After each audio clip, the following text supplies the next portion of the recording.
Hi, Tomball. It's Matt Powell again with another awesome video that I'm bringing to you here with, I'm interviewing Dr. Martha Salazar-Zamora, the Tomball ISD Superintendent. Packed with a lot of information, a lot of details of what's to come. It's kind of long, but it's so very good. And I'm going to continue to bring you interviews with government officials and businesses and try to highlight as many businesses as I possibly can, and having a lot of fun with it. I hope you're enjoying it. And of course, if I can do anything for you, I'm an award-winning RE/MAX realtor, have been for a very long time, and you can get in touch with me with my information here on the screen somewhere, and I'll help you out in any way I can. Enjoy the video very much, and there's more to come. Okay, today we have Dr. Martha Salazar-Zamora, the superintendent for Tomball ISD, and we're very excited for you to be with us today.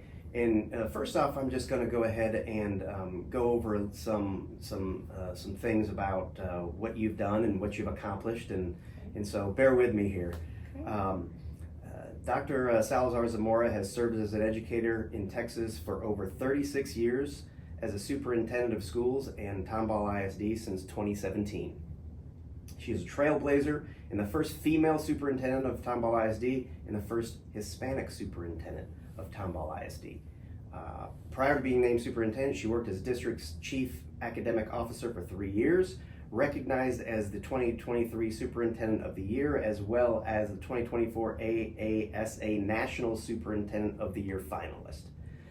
Dr. Salazar-Zamora not only leads a fast growth district, but one of the highest academic achieving districts in the state of Texas. Dr. Salazar-Zamora has elevated Tomball ISD into a consistent A-rated school district and has the #1 best school district in Harris County for the 5th straight year. Also 2023 HEB Excellence in Education Awards finalist in both large school district and outstanding school board categories. The only school district in Texas recognized for more than one award. Some other awards here: 2024, of course, AASA National Superintendent of the Year finalist, 2024 North Harris County AAUW Outstanding Women in Education, 2023 Superintendent of the Year, Region 4 Superintendent of the Year, Texas A&M University at Kingsville Hispanic Heritage Hero, Top 30 Influential Women of Houston, and 2022 Texas A&M University of Kingsville Distinguished Alumni. The boards that she is on is the Texas Education Agency Commissioner Cabinet, Texas Association of School Administrators President-elect, American Association of School Administrators Executive Committee, Fast Growth School Coalition President, the Council of Women School Executives President-elect, past president and founding member of Texas Association of Latino Administrators and Superintendents, Hospital Corporation of America Board of Trustees, Greater Tomball Area Chamber of Commerce, and I'm sure there's many more. I'm winded. One good, interesting fact is that Dr. Salazar-Zamora is one of 4 triplets. She has other duplicates of her running around doing all this, because there's no way that somebody could do all this. How do you find the time and how do you find the energy? Well, first of all, thank you for the opportunity to spend some time visiting with you about a community and a district that I love so much, being Tomball. And please just call me Dr. Z or Martha. Okay, because the name is just a bit too long. So I'm good with either one. I think it's easy when you do what you love to do. It's easy to stay very involved and engaged doing it, right? At times there are moments where I think, have I overextended myself? But then I think about the reach. The broader the reach, the more students I can positively impact, the better for my district, for my community. And so it's very rare that I say no, but I am reminded that NO is not necessarily a bad word. I am very, very blessed to be able to be in a position that I very much enjoy. I absolutely love the job that I do, but even more so, I'm able to create opportunities here in Tomball in a school district that means so much to me. I often tell people that when you do good work, when you're good at what you do, opportunities will come to you. That doesn't mean you have to take those opportunities. And so the fact that a neighboring district or a district in another state or some other position comes open and perhaps calls and asks if I'm interested, it doesn't mean you have to do that. And so I believe firmly that you bloom where you're planted, and that you enjoy the work that you do. And right now, I am very blessed to work with the best board in the state of Texas, if not the nation. And 7 elected individuals who give of their time without salary. I'm a paid employee by the Tomball Independent School District. They are not, but they work long hours with me in meetings and conversations and additional things that we create for the betterment of our community. So when you have the synergy of a board that is working together with the superintendent, that all really understand the community values and what the expectations are, and a superintendent that works together in tandem, then I think you have the magic that happens. And that is why I think you can read the accolades that you've read, because none of that happens in isolation. You can have a great board and maybe a struggling superintendent, or you can have a great superintendent and maybe a struggling board. But when you have that, I love to say that's when the magic really happens. I have to have that synergy. Yeah, and that's what we have here in Tomball. And that's not to say we agree on everything every day, because we don't, and we shouldn't. I think that's a healthy relationship where you can say, well, I see your point, but what about this? Or I like that, but what about that? In a time where not everybody is supporting public ed, where we are struggling for additional funding, and there are many rising challenges, this is the time when districts and boards like ours were made for, I believe. I think if there were more districts like what you have created here, I think that we would have a lot more support.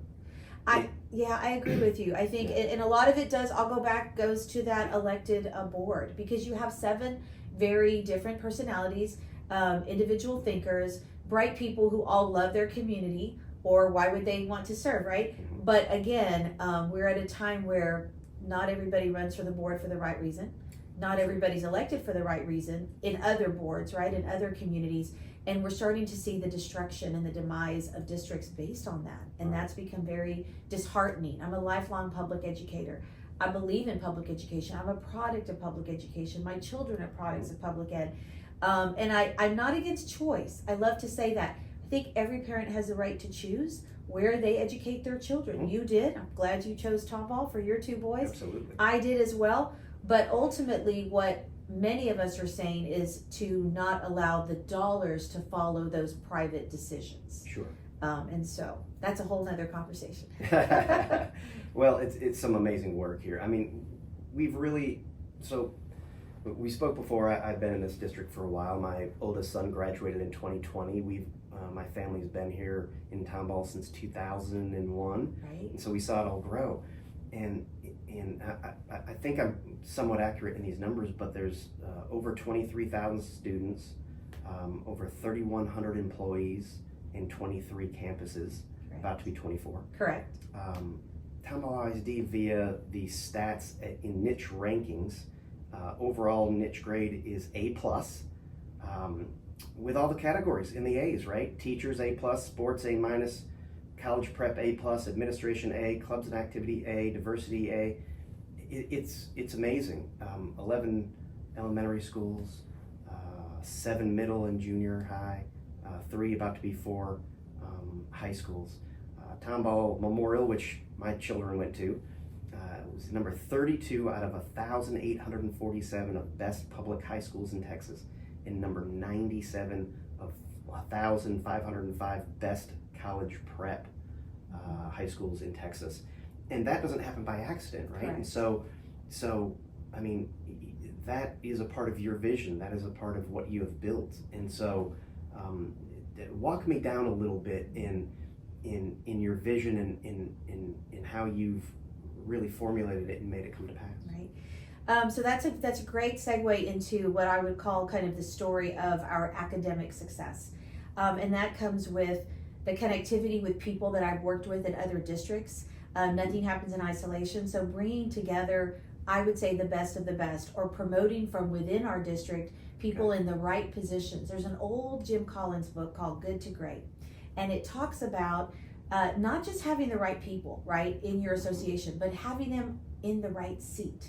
And that's really important, because I could be stellar in one job and not so stellar in another. And so making sure that you're playing to people's attributes, their positive abilities, right? And ensuring that you stretch them as well so that they can do the very best for our collective very best. So in 2017, when I arrived, actually prior to 2017, 14, when I arrived in the district, I was hired as the chief academic officer. I had been a superintendent over 25 years ago, and for family reasons decided to support strong superintendents and ensure that my two children had everything that they needed, because this job, if you do it well, and I believe the job that you should be doing is somewhat 24/7. Sure. That's sometimes hard to do when you're balancing being a mom and a yeah. wife and all those other titles that we have in life, right? So back then I was hired as a chief academic officer, and we did a complete curriculum rewrite based on a curriculum deficit model. So I was hired on the premise to work on the curriculum, and that I did. The team that works with me, many of them are still here, and maybe perhaps in different positions, and some grew up in Tomball, went to Tomball schools, which I love. We love to hire internally as much as possible and then bring great talent from other districts. We have worked tirelessly for the last several years to ensure that everything that you've read has happened, and that's not all. We have many more plans for things to come in the future. So the accolades that you read to ensure that we have students graduating at high levels, and that our district overall in all areas, whether you're in a special education classroom, in a bilingual classroom, in a gifted and talented classroom, on an AP, dual credit, whatever it may be, to ensure that students can achieve at their highest levels. What excites me now is our Tomball Innovation Center, which you may be familiar with, the purchase of a 70-acre oil and gas company, formerly BJ Services, now owned by Tomball ISD, which at times people may have thought was a crazy dream, but now they see it as a legacy purchase. Because what we've been able to do with that, valued at well over $300 million, we purchased for $37.5. You're in real estate, so you get that. Bankruptcy, steal of a lifetime. Although initially I know there were some doubts and questions about what are they doing. Now people are seeing that. We have office space, we have warehouse space, we have a second bus barn there, we have our mechanical area there, our warehouse for our district warehouse has relocated there. We just opened up our ag science, or rather our ag arena, which was where we had our first agricultural show, which is big in Tomball. But not just that, we have Tomball Star Academy, our early college, and our P-Tech, which is similar to an early college for students going into the medical related field. So if you are a student, you graduate on graduation day with a high school diploma in one hand and an associate's degree in another. It's amazing. Free of charge to their families. This last year, Tomball Star Academy had 100% of their students graduate with both. So it's not just a maybe, it's a put the effort, the time, work with our staff, and this can happen. We are really excited though about what we're doing with our CTE, Career and Technical Education. Advancements there, we now have students that are taking drone development, cybersecurity, 911 call center. We have a law for students going into legal services. We have a courtroom where a justice of the peace will be holding court, where our students can actually see a live proceedings. We have a law enforcement there, training for students going into law enforcement, and aviation. Our students will be able to learn how to become pilots, and we know there's a shortage, and if they want to not be pilots, know how to work on the mechanical side, where we also know there will be jobs in those positions. We continue to look at what the statistics are telling us, what high-paying jobs are, what high-need jobs are in our community, in our state, in our nation, and trying to fill that need, working with our chamber and other businesses through career and technical education, all while renting one whole portion, building one, to Baker Hughes, a current oil and gas company, at a lucrative contract so that we can afford to do the creative things we're doing. I'm calling myself an enterprise superintendent because we're able to make money while spending money in a time where public ed is not actually receiving a lot of additional funding. And so we need it. That's amazing. It's super unique. It's incredible campus and incredible accomplishment. It's a great site, and it would not have happened without the team. We call ourselves Team Tomball.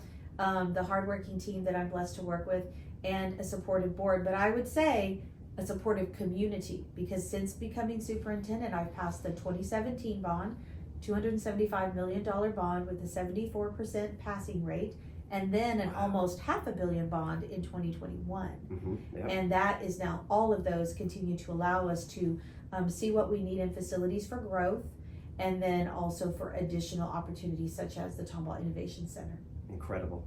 Exciting times. It really is. I think it's important that people realize that I always believe in, as goes the district and the schools, so goes the community. So for example, we've seen communities where the districts have struggled or have faltered and home values diminish, and that has an effect on the overall community. And so right now, I'm very proud to say that your home value, my home value, has only continued to maintain Absolutely. or increasingly gone up, because when we have families come, and I love to ask the question, why? I asked you that question. Why Tomball? Why did you come? Why do you stay? Why Tomball? I am often told by families that moved from other countries, from other parts of Texas. We have over 80 languages spoken in Tomball ISD, which is incredible. It's a very diverse community.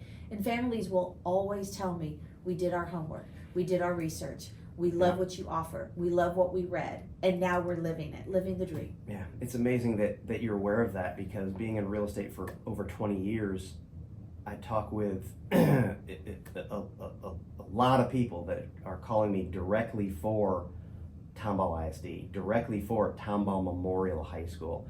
And so our very small little zip code community that goes to Tomball Memorial, the home values have just shot through the roof.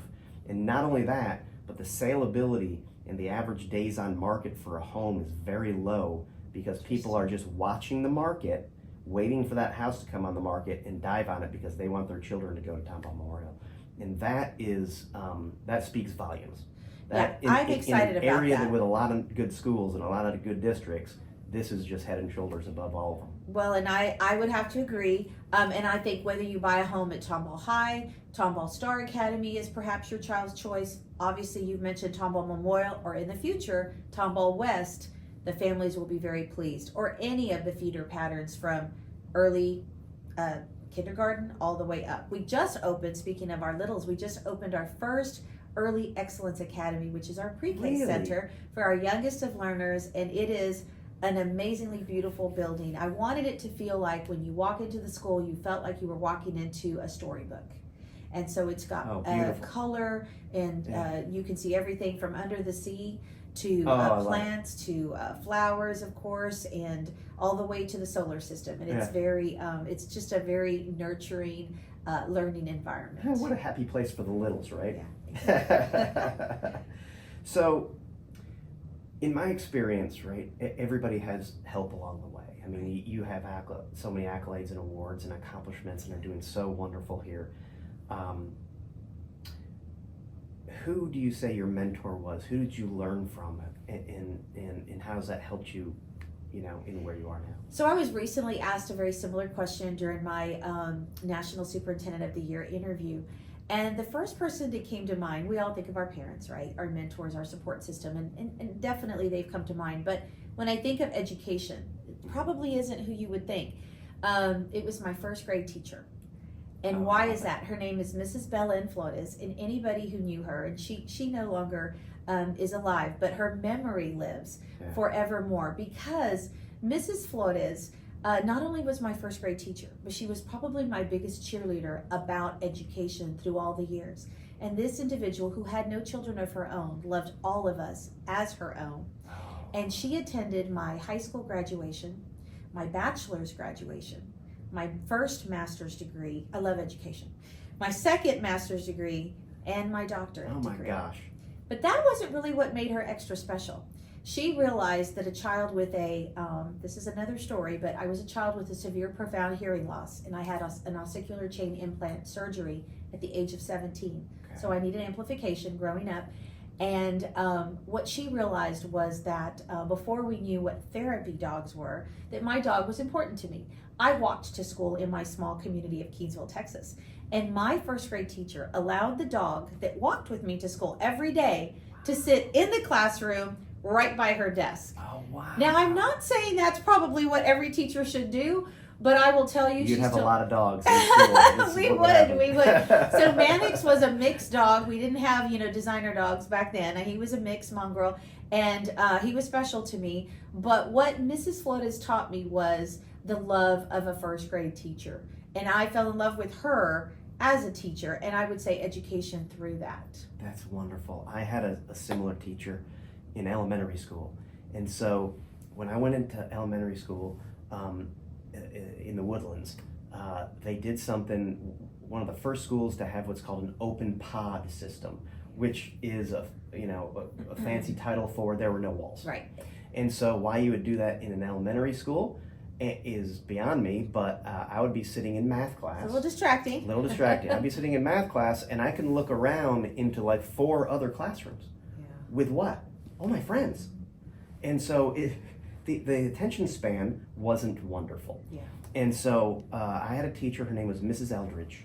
She was the coolest lady. She drove a split window Corvette. Oh, wow. Oh yeah, I like Mrs. Eldridge. And when I would be just looking around, right, instead of yelling at me, instead of, getting on to me, she would, during her teachings, just walk by and put her hand on my shoulder. We call that proximity control. And I would just know to snap back in, oh yeah, that's right, I'm in math class. She brought you back without embarrassing you, without upsetting you. She was a wonderful lady. Yeah. She helped me all through, 3rd and 4th grade, and to this day, I remember.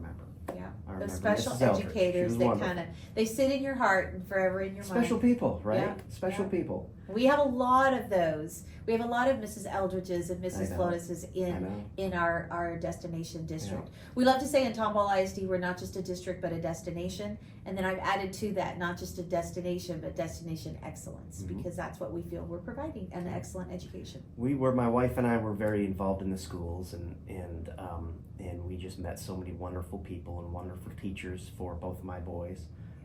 We really did feel lucky to have them there, and just wonderful, wonderful teachers. So in all these accomplishments and the growth that you've accomplished here in this district, in academic achievements, what do you think your proudest moment is? Ooh. Okay, so again, the first thing when you ask that question that always comes to mind is, regardless of all the different things, and I mentioned the Tomball Innovation Center and the things that we've been able to accomplish, but my proudest day is always graduation day. Yeah. That's just kind of that day awesome. Because those kids that are going on to their school of choice, and the students that applied to 5 and didn't get to any of the ones they wanted, but their future is going to be so bright. They just don't know it yet, right? Mm-hmm. And the students that struggled throughout or had no struggles at all, had huge family support or not as much as we would have wanted, or maybe those that maybe made a mistake here or there and learned from it. That's the day where it comes together and we celebrate their collective success. Yeah. And we say, this chapter closes. I shake their hand. Every graduate gets a letter from me. Both of your sons should have a letter that I mail, that I hand sign. And then that day I shake their hand. I'm the last one. Strategically, I stand right by the steps as they go off to take pictures. Mm-hmm. And I will usually try to tell them something as they're walking by. Some walk really fast. But that's the greatest day, because I think this chapter is closing. Now you get to write that next amazing chapter, and we have equipped you with everything you need, hopefully, to be able to become the best version of you. Yeah. So graduation day.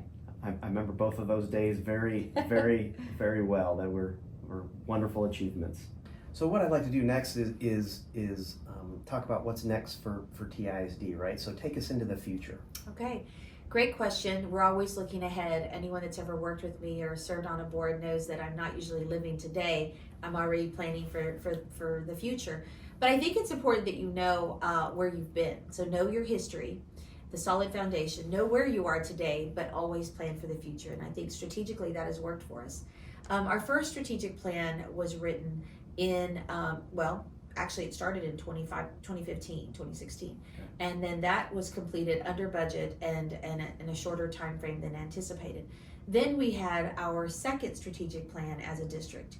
We are coming to a close on that, 2025, and we are creating now our Exceeding Excellence 2030. Oh my so that'll take us into 2030, where we will venture into the world of continued opportunities. We know that will include some form of AI. We know that will, because we know we're there. And that our students, we have learned in education, those that have been successful have learned that you cannot fear or hold back on things that our students are fearless about. And I would use AI as one of those examples. If we fear ChatGPT, if we fear things that our students are already utilizing, then we may not be able to be our level of efficacy goes down. And so one of the things that we boldly do is make bold decisions, but strategic, well-planned, well-thought-out decisions. And again, going back to the support of a board, for the last two strategic plans, they have funded those. So you can bring together community members, bring together administrators, parents, everybody, even students, because we need their voice as well. That's so important. But if you bring them together and create a plan that isn't funded, then the success of that, the rate of success is very low. And so they recognize that a streamline, right? It's not going to be something that we can't afford during difficult financial times, but a streamlined, well thought out, well planned, executed strategic plan will take us into what I do believe will be exceeding excellence for 2030.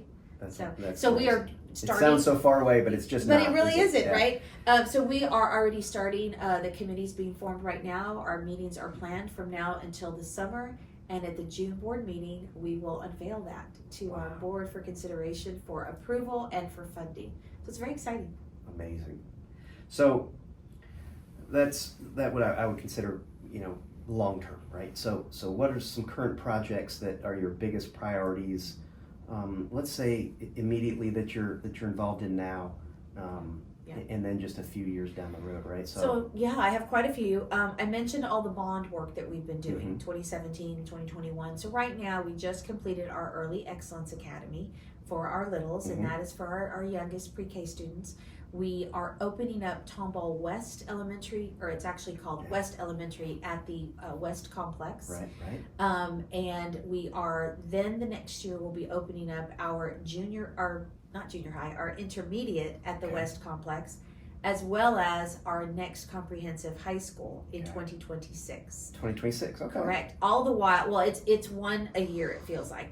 All the while adding on to our junior high in Creekside, we will be adding a 5th grade wing, which is something that the community very much supported and wanted, to be able to have their children there. So I'm thankful that worked out and we were able to do that. So a lot of important projects going on, all very important to all sides of our community, and that is all because of growth. So that I do spend a lot of time not just focusing on fiscal management, on obviously the academics, the curriculum and instruction, the teaching and learning, which is the heart of what we do as well, but now spend a great deal of time with architects or construction management companies looking at what is needed for that growth to ensure that we get the best for our money. Sure. And that we make the right decisions. Right. And so I think I came across the rezoning map. Is that already set in stone, or okay? So it is. There may be some slight adjustments, but no, it is. We did an entire district zone reset (DZR), which is not an easy feat. That is a heavy lift.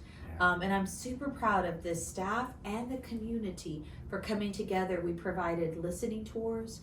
We had other forums and opportunities for parents to give input through thought exchange on the computer, through surveys.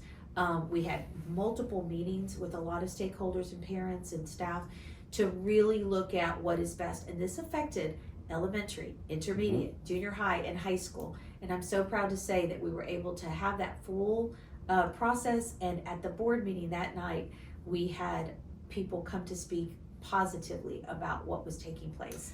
That doesn't often happen. Yeah, that's wonderful, because my thought process in this, in a project like that, is when you're talking about schools, you're talking about people's children, right? And it's a very, very strong feeling on where they're going to school, or what's happening, where you drive them to. And change is not always welcome to everybody. You're right. And so how you plan on informing people, because really information is what leads people to to positive conclusions, right? Yeah. And so just by you saying that and how you plan that out is really remarkable. Well, it's important. I think we've all learned, the old saying, if you fail to plan, you plan to fail. And it's true. And I've had situations where we've perhaps done something and in hindsight have thought, ooh, we might have needed to communicate this better or that better. So you learn. And, I've done this for many years, as you read at the beginning from my bio. And even now, there are opportunities and lessons to be learned through each experience. I will always ask for grace if we do something that didn't settle well. But I always explain why we've done what we've done. Mm-hmm. And whether I can take us all the way back to 2020 in the complete unknown and living through COVID and educating children and trying to do our best. And everything we've learned since then, just a reminder, asking for and extending grace when needed and saying no one is doing anything to ever hurt a child. Everything I'm we sure do is that good. you did not get a lot of sleep in 2020. That was a firestorm. That was How was a lot. How you pulled it off? I don't know. All the educators in the nation. It was, there's a group of us. We call ourselves the Sister Superintendents. A group of women from throughout the nation. Many of us didn't even know each other, and every Sunday would come together. Nobody questioned what was in their cups. We were at home. I was drinking water, or Diet Coke at the time.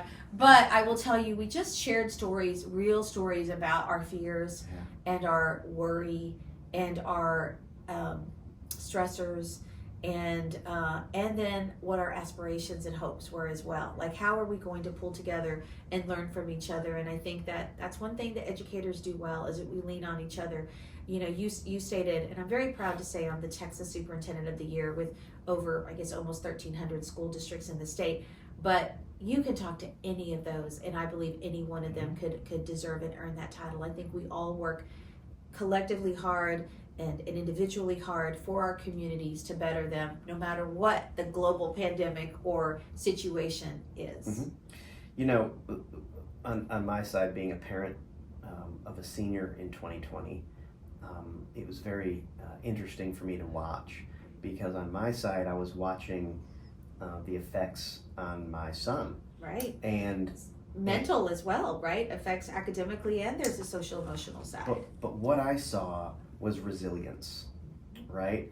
And so the positive that I took out of it, and the conversation I had with my then 18-year-old is you were able to go through something that nobody else went through.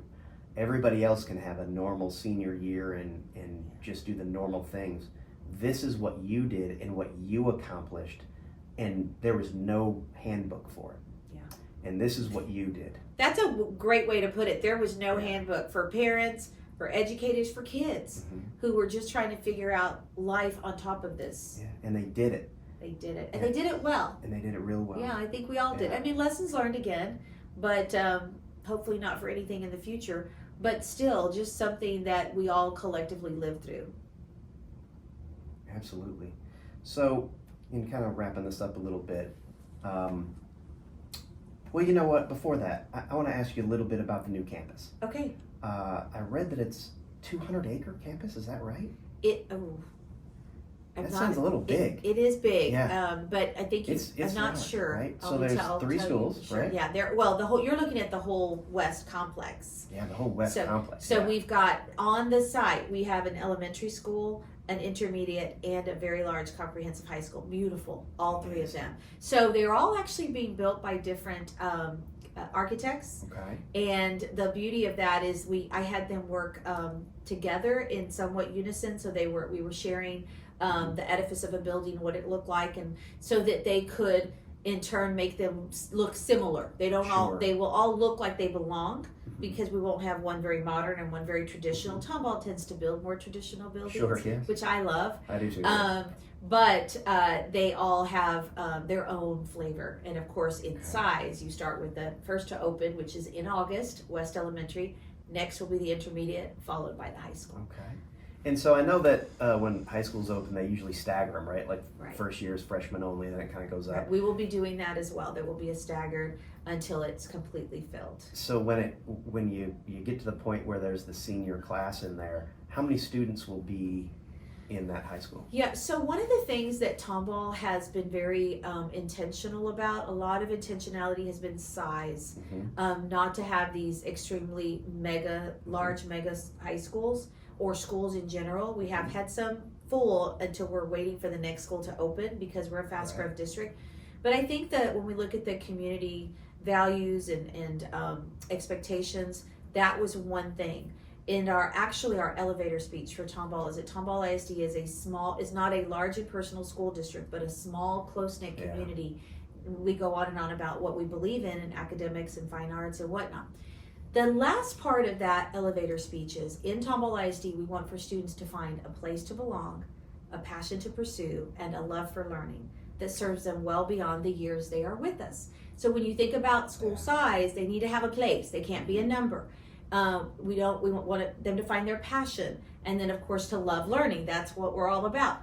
So it will be about a 3,000 student high school, which still seems large, but it's not a mega school. I love that, and that's what I love about Tomball ISD because, and correct me if I'm wrong, I'm sure you know these numbers, but I read somewhere where the average 6A high school in Texas is about 3,700 or 3,800 kids. And then some much larger. And some much larger. For different reasons. Some of them could be fast growth. It may not be what the community or the board want, but it may be what we're all dealing with different realities. Right.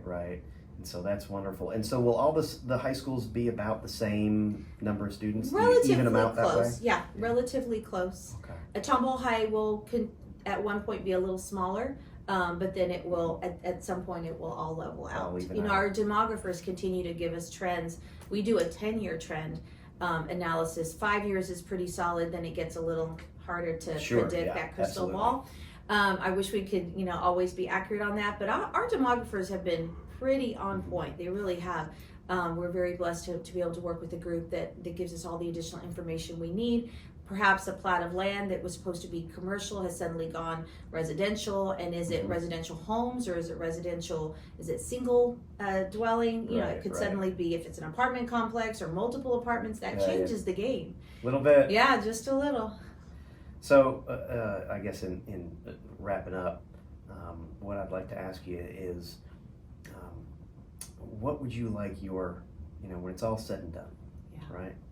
And it's time to walk off into the sunset. What would you like your legacy to be? Oh, that's a great question. I often ask people how they know when it's time to retire, because people my age are retiring and I'm just not ready. I don't even feel it. I don't see it in the horizon. Maybe it's because I don't want to admit my age, but nevertheless, one day, far from now, but one day it will happen. And I just want people to know that I loved what I did, and I was blessed to be able to serve the children of Texas in any district. That's wonderful. Well, I think it shows very, very well. And, hopefully that day doesn't come anytime soon. I think we're lucky That's to have not the you. plan. I think we're lucky to have you. Thank you so much. So this last section here is a fun section. Okay. All right. So All right. I call it I see you getting settled here. Got to get ready for it. I call it rapid fire. Okay. So I'm going to ask you, let's see, about eight questions. Oh, okay. And the first thing that comes to your mind, shoot it out. Okay. All right? I'll try my best. Okay. If you could only eat one meal for the rest of your life, what would it be? Whataburger. Oh, all right. I'm a Texan. Love it. Do you believe in ghosts? Yes. Okay. Would your 12-year-old self think you were cool? No. No. Would you rather fly or have super strength? Super strength. Work or play? Work. Money or happiness? Happiness. Cats or dogs? Dogs. Summer or winter? Summer. All right. That's it. I love it.